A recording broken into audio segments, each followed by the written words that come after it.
Hey again. So we've got one more example of non-argumentative language that we have to explain.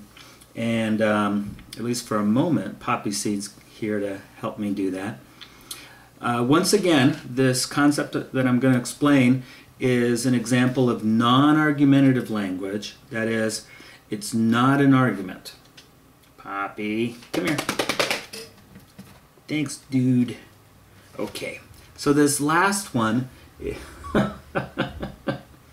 Poppy, this last one is an illustration.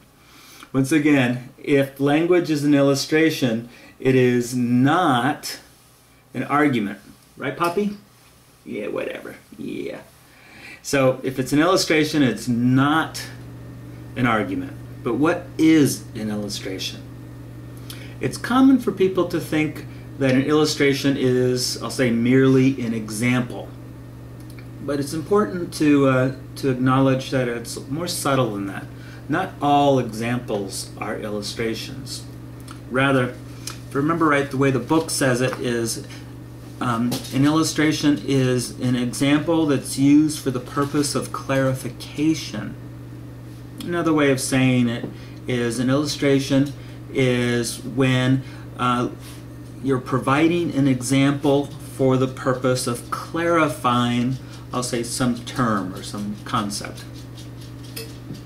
Now, what does that mean? Well, that means that you're providing an example, or examples, it can be plural, for the purpose of articulating what you mean by some term. This is really common in academia, for example. It's not a coincidence that in academia we commonly introduce either terms you've never heard before, or they may be words that you've heard, but they're being used in a way that's different than how you're used to hearing them be used. Maybe in a way that's a little bit more technical. And as a result, that raises the need to try to explain how the term is being used. Now, there's different ways to do that. One way to do that is to provide examples. And when you do that, when you provide an example in order to clarify what you mean by some term or some concept, that's an illustration. So, for example, you could ask, well, you know, what exactly is a Cairn Terrier? And then, Poppy, come here, Poppy. You could say, Poppy is an example of a Cairn Terrier. He's a vanilla one, in case you have Cairn Terriers. Most of them aren't vanilla, but he's a vanilla one. Right, dude? So I just gave you an example in order to try to clarify what I mean by a Cairn Terrier. That's an illustration. It's a common thing that people do.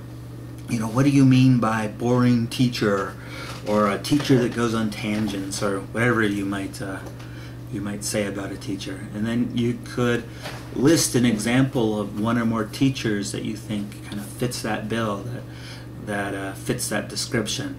And that's one way of clarifying how you're using the term.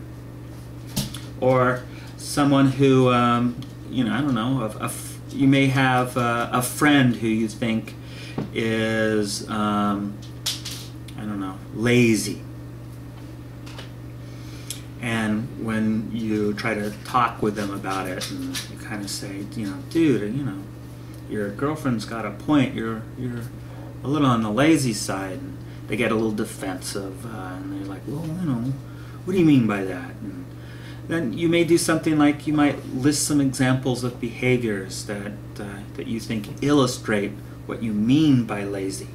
And I want to stress, the point is not that you're giving these examples to try to convince your friend that he or she is lazy. Rather, you're giving these examples to clarify what you mean by lazy. That's an illustration. If you're giving examples for the purpose of trying to convince your friend that he's lazy, that would be an argument. And that will be the next video we cover. See ya.